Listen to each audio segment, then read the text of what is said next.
कौन कहता है कामयाबी किस्मत तय करती है। कहते हैं कौन कहता है कामयाबी किस्मत तय करती है। अगर तुम्हारे इरादों में दम है तो अगर तुम्हारे इरादों में दम है तो मंजिलें भी झुका करती है। मंजिलें भी झुका करती है। नमस्कार दोस्तों, मैं अनिल कुमार आप लोगों को फिर से इस VBA आर्ट क्लासेस में हार्दिक स्वागत करता हूं। यहां पर जो वीडियो लिखा है क्लास 12 हिंदी दिगंत भाग 2 जो पदखंड से लिया गया है। तो इससे पहले जितना भी क्वेश्चन था गदखंड का पूरा A to Z क्वेश्चन आपको करवा चुके हैं। तो आप लोगों को टाइम बचे तो इससे पहले जितना भी वीडियो था सबको आप लोग अच्छा से स्टडी कर लीजिएगा, ठीक है ना। तो यहाँ पर जो लिखा है पदखंड, तो पदखंड अर्थात क्या कविता, इसके बारे में आज इस वीडियो में चलेंगे। ऑब्जेक्टिव तो पहला चैप्टर यहाँ पर दिया गया करवक, आज इसके बारे में जानेंगे। करवक जो कौन लिखा है, मलिक महमूद जायसी जी लिखा है, इसके बारे में जानेंगे। ऑब्जेक्टिव संपूर्ण ऑब्जेक्टिव किताब के अंदर से लेकर जितना भी क्वेश्चन बना आप लोग को पूरा संपूर्ण ऑब्जेक्टिव करवा देंगे चैप्टर वाइज।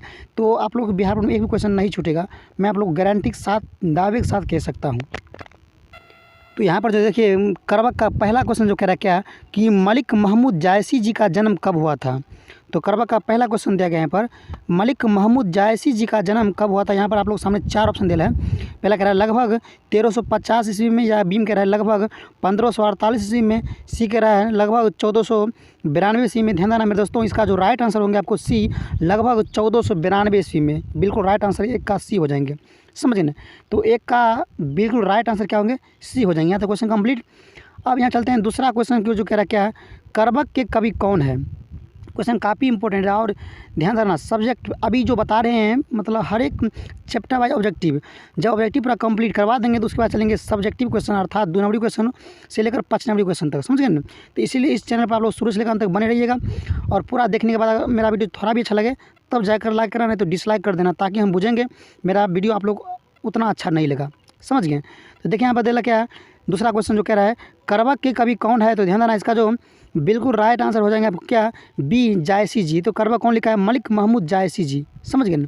सिम कह रहा है मलिक महमूद जायसी जी किस काल के कवि थे। ध्यान देना इसका जो राइट आंसर क्या होंगे आपको, भक्ति काल के कवि, समझ गए ना।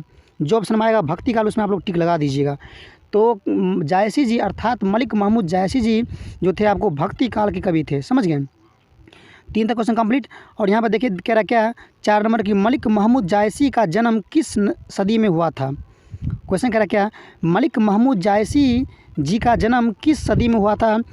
तो यहाँ पर आप लोग सामने 4 ऑप्शन दे रहा है। पहला क्या कह रहा है देखिए 15वीं सदी, समझ गए ना, या बीम कह रहा है आपको 18वीं सदी, सी कह रहा है 20वीं सदी। तो ध्यान रखना दोस्तों इसका जो बिल्कुल राइट आंसर हो जाएगा आपको क्या है, ए 15वीं सदी। तो मलिक महमूद जायसी जी का जन्म हुआ था आपको 15वीं सदी अर्थात शताब्दी में जन्म हुआ था, समझ गए। तो 4 तक क्वेश्चन आप लोग कंप्लीट कर लिए। अब यहाँ पर चलते हैं क्या 5वां क्वेश्चन जो कह रहा क्या कि मलिक महमूद जायसी का निधन कब हुआ था। क्वेश्चन कह रहा क्या मलिक महमूद जायसी का निधन कब हुआ था। निधन का अर्थ क्या हो गया आपको, मृत्यु, समझ गए ना।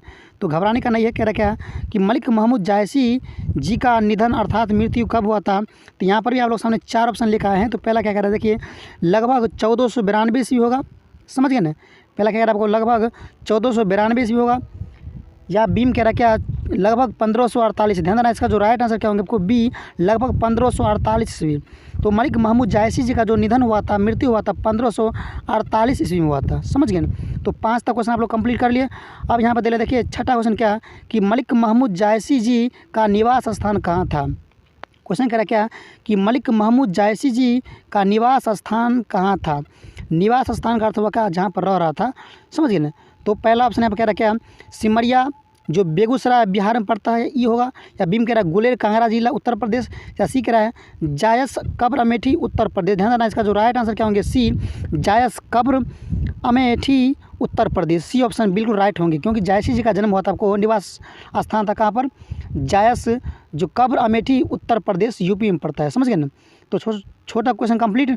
अब यहाँ पर दिला क्या 7वां क्वेश्चन जो कह रहा है मलिक महमूद जायसी जी के पिताजी का नाम क्या था, समझ गए ना। ये भी क्वेश्चन काफ़ी इंपॉर्टेंट है। कह रहा क्या कि मलिक महमूद जायसी जी के पिता का नाम क्या था। तो यहाँ पर पहला ऑप्शन कह रहा क्या कि सूफी संत थे, समझ गए ना। बीम कह रहा है मलिक शेख ममरेज थे, या सीम कह रहा है राजा रतन सिंह था, समझ गए ना। या डीम कह रहा है मोहम्मद जायज़ था। ध्यान देना, इसका जो राइट आंसर क्या होंगे बी मलिक शेख ममरेज। तो मलिक महमूद जायसी जी के जो पिताजी हो गया क्या, मलिक शेख ममरेज जी हो गया। तो इसका आप लोग तैयारी कर लीजिए, ऑब्जेक्टिव आएगा तो आइकन में टिक लगा दीजिएगा, बिल्कुल आंसर राइट होंगे, समझ गए ना। तो 7 तक क्वेश्चन कंप्लीट। अब यहाँ चलते क्या 8 नंबर क्वेश्चन क्यों जो कह रहा है मलिक महमूद जायसी के गुरु का नाम क्या था। क्वेश्चन कह रहा क्या कि मलिक महमूद जायसी के गुरु का नाम क्या था। तो यहाँ पर पहला ऑप्शन कह रहा क्या मलिक शेख ममरेज था, या बीम कह रहा है सूफी संत शेख मोहिदी था, समझ गए ना, या सीम कह रहा क्या राजा रतन सिंह था। ध्यान देना, इसका जो राइट आंसर क्या होंगे बी सूफी संत शेख मोहिदी। तो मलिक महमूद जायसी जी गुरु था, आपको सूफी संत शेख मोहिदी था, समझ गए ना। यहाँ तक क्वेश्चन कंप्लीट कर लीजिएगा। तो 8 तक क्वेश्चन आप लोग कंप्लीट कर लिए, मुझे आशा है समझ गए। तो यहाँ पर दे लगा क्या 9 नंबर क्वेश्चन जो कह रहा है प्रेम के पीर कवि किसे कहा गया है। ये क्वेश्चन काफ़ी इंपॉर्टेंट है, बहुत महत्वपूर्ण है, इसको दिमाग में ज्यों का त्यों बैठा लीजिए, समझ गए ना। कह रहा है क्या प्रेम की पीर कवि किसे कहा गया है। तो एम कह रहा है क्या दिनकर जी को, या बीम कह रहा है जायसी जी को, समझ गए ना। ये क्या कह रहा है आपको दिनकर जी, या बीम कह रहा है जायसी जी, या सीम क्या कह रहा है आपको सूरदास जी, और यहाँ पर डी कह रहा है क्या तुलसीदास जी। है ना, इसका जो राइट आंसर क्या होंगे आपको बी जायसी जी को। तो प्रेम के पीर कवि जो माना गया, कहा गया आपको जायसी जी, अर्थात मलिक महमूद जायसी जी को कहा गया। काफ़ी इंपॉर्टेंट क्वेश्चन है, क्या बात नहीं, ये क्वेश्चन बिहार बोर्ड में ज्यों का त्यों पूछ दिया था, ठीक है ना, इसलिए दिमाग आप लोग बैठा लीजिए। अब यहाँ देखिए क्वेश्चन का 10 में क्या कह रहा है कि चित्तौड़ नरेश रतन सिंह और सिंघल द्वीप की राजकुमारी पद्मावती की प्रेम कथा निम्न में से किस काव्य में है। क्वेश्चन गौर सुनिएगा, बड़ी मस्त क्वेश्चन है। क्या रखेगा चित्तौड़ नरेश रतन सेन और सिंघल द्वीप की राजकुमारी पद्मावती की प्रेम कथा निम्न में किस काव्य में है। तो ध्यान देना, इसका जो बिल्कुल राइट आंसर क्या होंगे आपको बी हो जाएंगे पद्मावत में। तो चित्तौड़ का था नरेश सिंह और सिंघल द्वीप की रानी राजकुमारी की जो कथा है आपको पद्मावती, तो पद्मावत में विख्यात है। तो इसको आप लोग दिमाग में बैठा लीजिएगा, समझ गए ना। तो 10 तक क्वेश्चन कंप्लीट। अब यहाँ पर दे क्या है 11 नंबर जो कह रहा है करबक किस भाषा में लिखी गई है। क्वेश्चन कह रहा क्या करबक किस भाषा में लिखी गई है। जो करबक अभी जो पढ़ रहे हैं है कि नहीं, कह रहा क्या करबक किस भाषा में लिखी गई है। इससे पहले हम पढ़ा चुके हैं करबक का लेखक कौन है, तो बताए थे करबक का लेखक जो हो गया आपको मलिक महमूद जायसी जी, अर्थात जायसी जी, है कि नहीं, पूरा नाम बता दिए मलिक महमूद जायसी जी, याद रखिएगा, ठीक है ना। यहाँ पर क्वेश्चन कर क्या है कि करबक किस भाषा में लिखी गई है। ध्यान देना, इसका जो राइट आंसर क्या होंगे सी अवधी भाषा। तो करबक जो लिखा गया आपको अवधी भाषा में लिखा गया, समझ गए ना। 11 का बिल्कुल राइट आंसर क्या होंगे सी हो जाएंगे।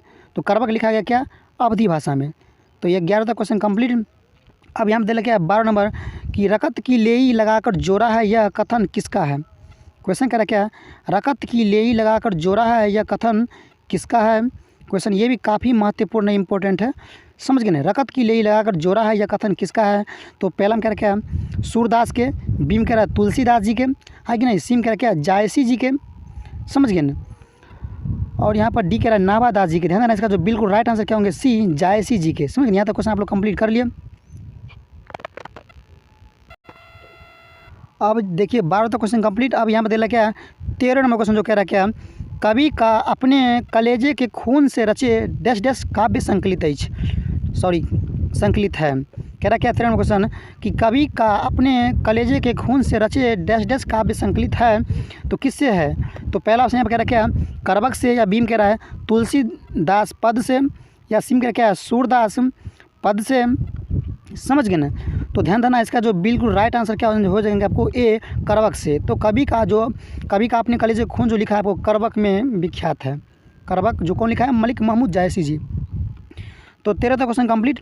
अब यहाँ पर दे क्या 14 नंबर क्वेश्चन जो कह रहा क्या पद्मावत किस भाषा में है। क्वेश्चन है क्या पद्मावत जो है किस भाषा में बताइए। तो पद्मावत में जो चित्तौड़ के राजा रतन सिंह सेन और सिंघल द्वीप की रानी राजकुमारी की जो प्रेम कथा है वो पद्मावत में है, ठीक है ना। तो ये यहाँ पे कह रहा क्या पद्मावत किस भाषा में है। तो पहला ऑप्शन यहाँ पे कह रहा क्या वज्र भाषा, सॉरी यहाँ पर भाषण लिखा गया, भाषा होनी चाहिए, ठीक है ना। पहले क्या वज्र भाषा, बीम कह रहा है अवधी भाषा, सीम कह रहा है मैथिली भाषा। ध्यान देना, इसका जो राइट आंसर क्या होंगे बी अवधी भाषा। तो पद्मावत जो लिखा गया आपको अवधी भाषा में लिखा गया। 14 का बिल्कुल राइट आंसर क्या हो जाएंगे बी हो जाएंगे। तो यहाँ तो क्वेश्चन कंप्लीट। 15 में क्या कह रहा है देखिए जायसी ग्रंथावली किनकी रचना है। क्वेश्चन कह रहा है कि जायसी ग्रंथावली किनकी रचना है। ये भी क्वेश्चन काफ़ी महत्वपूर्ण है, समझें। क्वेश्चन गनी अच्छा समझिए और इसको याद करते जाइए। कह रहा क्या कि जायसी अर्थात मलिक महमूद जायसी ग्रंथावली किनकी रचना है? तो पहला ऑप्शन कह रहा क्या, सूरदास जी के, या बीम कह रहा तुलसीदास जी के, डी कह रहा जायसी जी का। ध्यान देना, इसका जो बिल्कुल राइट आंसर क्या होंगे, सी जायसी जी का, मलिक महमूद जायसी जी का। ठीक है ना, जायसी ग्रंथावली जो है आपको मलिक महमूद जायसी जी का है, समझ गए ना। तो 15 तक क्वेश्चन कंप्लीट। अब यहाँ पर दे रहा क्या है, 16वां क्वेश्चन जो कह रहा है, मलिक महमूद जायसी जी कैसी कवि है, कैसन कवि है? समझे ना, क्वेश्चन काफ़ी इंपॉर्टेंट है, लेकिन गौर सुनिएगा। कह रहा है मलिक महमूद जायसी जी कैसन अर्थात कैसी कवि है? तो यहाँ पर एम कह रहा है क्या, ए ऑप्शन में सूफी संत कवि, समझिए ना। पहला ऑप्शन कह रहा है क्या, कह रहा है सूफी संत कवि, बीम कह रहा है श्रृंगार रस कवि, सी कह रहा है वात्सल्य रस कवि। तो ध्यान देना, इसका जो बिल्कुल राइट आंसर क्या होंगे आपको, ए सूफी संत कवि। तो मलिक महमूद जायसी जी सूफी संत कवि थे, समझ गए ना। 16 का बिल्कुल राइट आंसर क्या हो जाएंगे, ऑप्शन नंबर ए, समझ गए ना। अब यहाँ पर दिला क्या, 17वां क्वेश्चन जो कह रहा है, पद्मावत के कवि कौन है? क्वेश्चन कह रहा है क्या, पद्मावत के कवि कौन है? तो बताए थे पद्मावत में चित्तौड़ रतन सेन राजा के बारे में और सिंघल द्वीप रानी राजकुमारी के बारे में चर्चा की गई है, समझ गए ना। तो वही पद्मावत है, काफ़ी मतलब विख्यात ग्रंथ है, महाकाव्य है मलिक महमूद जायसी जी के। कह रहा क्या क्वेश्चन में कि पद्मावत के कवि कौन है? तो पहला कह रहा क्या, नावादास जी, बीम कह रहा है सूरदास जी, सी कह रहा क्या, मलिक महमूद जायसी जी। तो ध्यान देना, इसका जो बिल्कुल राइट आंसर क्या होंगे, सी मलिक महमूद जायसी जी। तो पद्मावत की जो कवि हो गया आपको मलिक महमूद जायसी जी हो गया, समझ गए। यहाँ तक क्वेश्चन कंप्लीट। अब यहाँ चलते क्या, 18वां क्वेश्चन जो कह रहा है क्या, मलिक महमूद जायसी जी किस शाखा के कवि हैं? क्वेश्चन कह रहा क्या, मलिक महमूद जायसी जी किस शाखा के कवि हैं? ये भी क्वेश्चन काफ़ी इंपॉर्टेंट ऑब्जेक्टिव में एक्चुअल में बराबर पूछता रहता है, तो दिमाग में बैठा लीजिए, समझें, ताकि आप लोग से ये भी क्वेश्चन बिहार बोर्ड में नहीं मिस हो, ना मिस हो, ठीक है ना। तो यहाँ पर कह रहा है क्वेश्चन क्या कि मलिक महमूद जायसी जी किस शाखा के कवि है? तो पहला क्या कह रहा है आपको, प्रवृत्ति मार्ग, बी कह रहा है ज्ञान मार्ग, सी कह रहा है प्रेम मार्ग शाखा। तो ध्यान देना, इसका जो राइट आंसर क्या होंगे, बी ज्ञान मार्गी शाखा, ठीक है ना। तो मलिक महमूद जायसी जो हो गया आपको ज्ञान मार्गी शाखा का कवि है, समझ गए ना। तो 18 तक क्वेश्चन कंप्लीट। अब यहाँ पर दिला क्या, 19वां क्वेश्चन जो कह रहा है, मोहम्मद जायसी हिंदी साहित्य की किस काव्य धारा से जुड़े थे? मलिक मोहम्मद जायसी जी हिंदी साहित्य की किस काव्य धारा से जुड़े थे? तो यहाँ पर 4 ऑप्शन दिला है। पहला क्या कह रहा है, देखिए कि ज्ञान मार्गी शाखा, बीम कह रहा है प्रेम मार्गी शाखा, सी कह रहा है श्रृंगार रस शाखा, समझ गए। तो यहाँ से जो बिल्कुल राइट आंसर हो जाएगा क्या, बी प्रेम मार्गी शाखा। तो मोहम्मद जायसी हिंदी साहित्य के जो है कवि प्रेम मार्गी शाखा से जुड़े हैं। तो 19 तक क्वेश्चन आप लोग कंप्लीट कर लिए। अब यहाँ पर चलते हैं क्या, 20 नंबर क्वेश्चन को जो कह रहा है क्या, ये भी क्वेश्चन काफ़ी इंपॉर्टेंट महत्वपूर्ण है। कह रहा है कि मोहम्मद जायसी जी का जन्म 1992 ईस्वी में किस गाँव में हुआ था?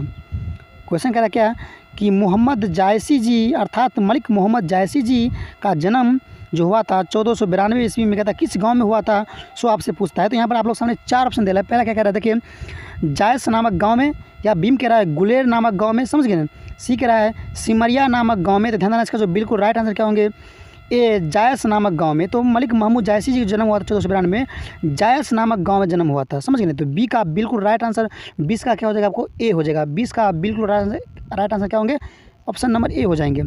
तो 20 तक क्वेश्चन कंप्लीट। अब यहाँ चलते क्या, 21वें क्वेश्चन को जो कह रहा है क्या, निम्नलिखित में कौन सी रचना जायसी जी की नहीं है? कह रहा है निम्नलिखित में कौन सी रचना मलिक महमूद जायसी जी की नहीं है? तो यहाँ पर आप लोग सामने 4 ऑप्शन दे गया है। तो पहला ऑप्शन क्या कह रहा है को, पद्मावत, समझ गए ना, बीम कह रहा है अखरावट, बीम कह रहा है अखरावट, या सीम कह रहा है कमायनी। ध्यान देना, इसका जो बिल्कुल राइट आंसर क्या होंगे, सी कमायनी। तो कमायनी जो है मतलब जायसी जी का नई रचना है, ठीक है ना। पद्मावत हुआ और जितना है अखरावट, आखिरी कलाम, ये सब रचना है। और कमायनी जो है मतलब लिखा गया जायसी जी का नहीं है, समझ गए ना। तो 21 तक क्वेश्चन कंप्लीट। अब यहाँ पर दे क्या, 22वां क्वेश्चन जो कह रहा है, मलिक महमूद जायसी के काव्य का मुख्य रस क्या है? ये भी क्वेश्चन काफ़ी महत्वपूर्ण है। कह रहा क्या है कि मलिक महमूद जायसी के काव्य का मुख्य रस क्या है? तो पहला ऑप्शन यहाँ पर कह रहा है क्या, प्रेम रस, बीम कह रहा है श्रृंगार रस, समझ गए ना। और यहाँ पर सी कह रहा है क्या, भक्ति रस। पहला ऑप्शन कह रहा है कि प्रेम रस, बी कह रहा है श्रृंगार रस, सी कह रहा है भक्ति रस। ध्यान रहा है, इसका जो बिल्कुल राइट आंसर क्या होंगे, बी श्रृंगार रस। तो मलिक महमूद जायसी जी आपको हो गया श्रृंगार रस के कवि हो गया। महत्वपूर्ण क्वेश्चन काफ़ी है। अब यहाँ पर देखिए दे क्या, अब यहाँ पर देखिए इस वीडियो का सबसे लास्ट और आखिरी क्वेश्चन जो कह रहा है क्या, 23 नंबर, कि मलिक मोहम्मद जायसी जी ने रतन सेन एवं पद्मावती की कथा को किसके द्वारा सिंचा है। क्वेश्चन काफ़ी इंपॉर्टेंट एवं महत्वपूर्ण है। कह रहा क्या, मलिक मोहम्मद जायसी जी ने रतन सेन एवं पद्मावती की कथा को किसके द्वारा सिंचा है। तो पहला ऑप्शन क्या कह रहा है, अपने खून से। भीम कह रहा है अपने आंसुओं के गंगा जल से। सी कह रहा है अपनी मेहनत से। ध्यान देना, इसका जो बिल्कुल राइट आंसर क्या होंगे, बी अपने आंसुओं से। तो अपने आंसुओं से सिंचा है कौन, मलिक मोहम्मद जायसी जी। राजा रतन सेन के कहानी जो है, राजा रतन सेन की कहानी, समझ गए ना। अब यहाँ पर 24 नंबर क्वेश्चन कह रहा है, क्या लास्ट क्वेश्चन है ये 24 नंबर। कह रहा है मोहम्मद जायसी जी का उज्ज्वल अमर कृति निम्न में से कौन सी है। क्वेश्चन काफ़ी महत्वपूर्ण है। कह रहा है क्या कि मलिक मोहम्मद जायसी जी की उज्ज्वल अमर कृति निम्न में से कौन सी है। तो यहाँ पर पहला ऑप्शन कह रहा है क्या, ग्रंथावली, समझ गए ना। बीम कह रहा है पदावली। सी कह रहा है आपको पद्मावत। और यहाँ पर डी कह रहा है क्या, आखिरी कलाम है ना। इसका बिल्कुल राइट आंसर क्या होंगे, सी पद्मावत। तो पद्मावत जो है आपको अमर उज्ज्वल अमर कृति है जायसी जी का।